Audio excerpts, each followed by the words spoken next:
BYU freshman Egor Demin has everything that NBA teams look for in big playmakers. This is Floor and Ceiling. Let's break him down.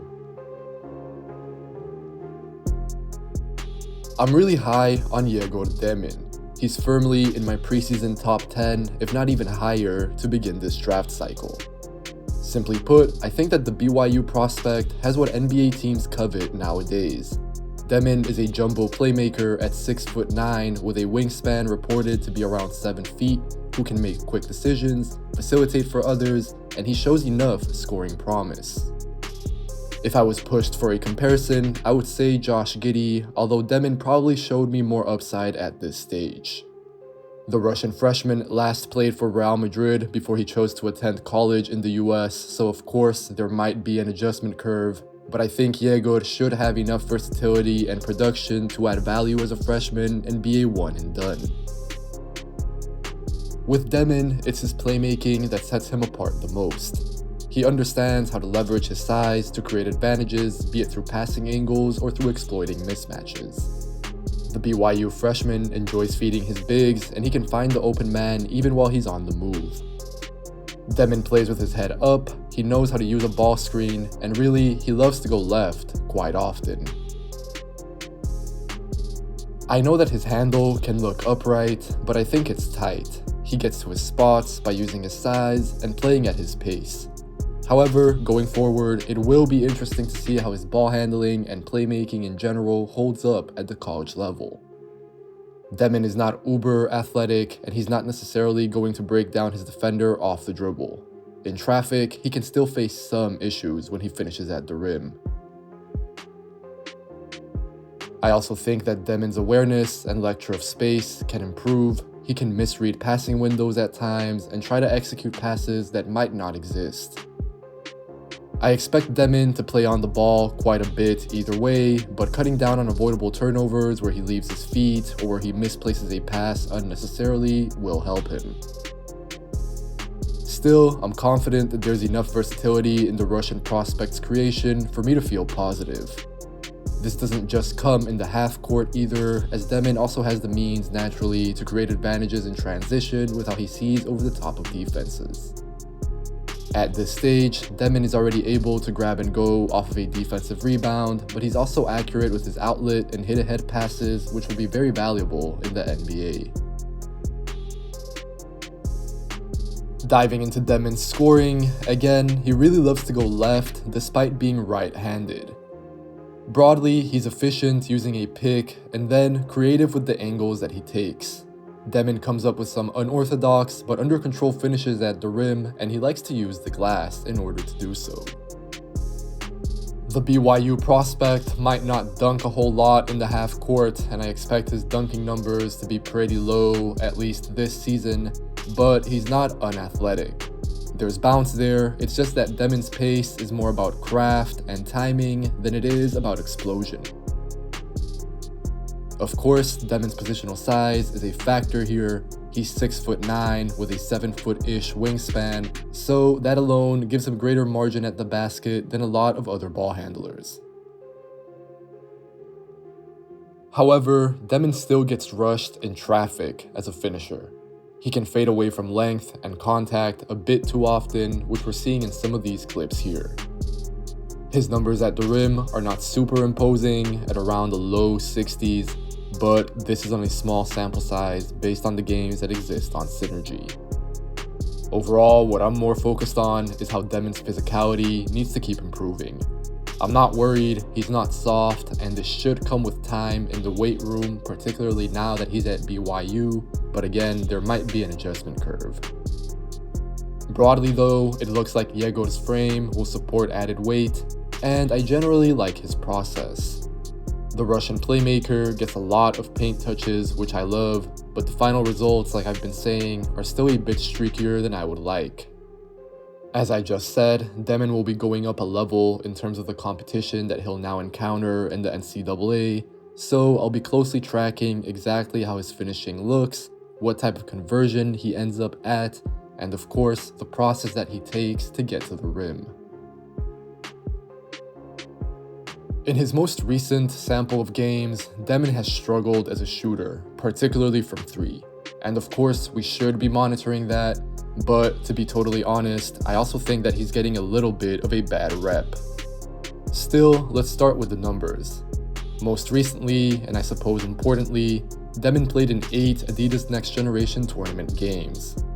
He went 8 for 43 from downtown, which puts Egor at a little under 19% from 3 in that context. Obviously, it doesn't take a rocket scientist to figure out that that's not good. His free throw numbers were a little bit better, but on fairly low volume as well, so I would want to see Demin get to the line more. I'm not sure that will be the case in college, but that's a topic for the future, so let's stick to the three-point line for now. In league play last season, the former Real Madrid prospect made 36% of his threes, which is much better. That volume was serviceable as well, since it came on 135 attempts. I believe that Demin has shown flashes from 3 before, although likely not sufficiently so to not have reservations. Still, Madrid was comfortable enough using him off curls, playing out of stacks, moving into threes, etc., so that tells me something. The question, of course, becomes whether this will carry over to BYU, or whether it's his most recent NGT struggles that's the indicator worth buying into. At least to start his freshman season, I'm giving Demin the benefit of the doubt. Some of the threes that we're seeing Egor make in these clips genuinely give me hope, although I am more of a quote-unquote draft optimist admittedly. In the best case of scenarios, Demin will be able to use his size to both pull up and catch and shoot over the top of smaller defenders. He's even shown some signs of a step back, going back to his willingness to shoot. So overall, I do believe that this is one of Demin's most important swing skills. At bare minimum, he needs to go back to making his spot-ups in order to force closeouts, because otherwise, playoff and end-of-game situations could become overly limited for him if for all intents and purposes he's treated as a non-shooter in the half court. If the shooting remains in doubt, then the question becomes whether Demin can do enough off the ball, especially in the half court. I think he shows decent flashes as a cutter, although those usually come out of set plays, so I'd like to see Demin move towards the basket more randomly. Again, his decision making is an asset here. He can quickly read how defenses react, and then make the right choice while on the move. Madrid also used Demin cutting in or around the dunker spot, so that's another way to get value out of his size. Thinking big picture, theoretically, if Demin can keep cutting and he also pitches in with offensive rebounding, I think there might be enough here to offset a potential lack of shooting. That becomes even more so the case if Egor can make his spot-ups and catch and shoots at a respectable clip, since then he would have plenty of half-court rolls even without a pull-up.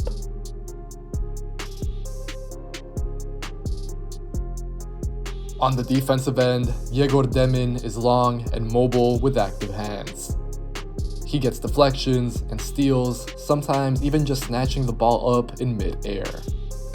Demin anticipates loose passes in his vicinity, and I really like him off the ball when he's helping. The BYU freshman creates events with how he sees the floor, and he's then able to create two-way sequences going down the other end. Real Madrid didn't put Demin in positions near the rim that often, but I also believe that there's some upside for him to add complementary rim protection. The Russian is big, and he's long, and he's fairly instinctive with how he alters plays on this end of the floor. Looking ahead, my biggest item to track throughout Demin's freshman season at BYU will be how he fares against wings with his dimensions. If NBA teams are able to put Demin on primary initiating star wings down the line, then his defensive potential becomes much more serious. I believe that Egor has the tools and a lot can be taught at the NBA level, but he hasn't necessarily been tested in this respect quite yet. Demin was on the ball quite a bit at Real Madrid, where he was effective using his physical tools to smother smaller and less athletic ball handlers. However, I'm not sure that this will be the case going forward. Right now, I think he's probably at his best on ones and twos while sometimes switching, but in the future, the expectation from him might be flipped. If Demin can instead defend threes and some fours while maintaining that ability to keep point guards in front, then he can genuinely be a two-way playmaker. We saw flashes of that at Real Madrid, and I have a ton of Egor Demin stock to start the season, but I'm also keeping in mind that he's relatively unproven against the level of competition that he'll face, and that questions still exist over Demin's shot, half-court role, and his overall translation to college basketball in the US.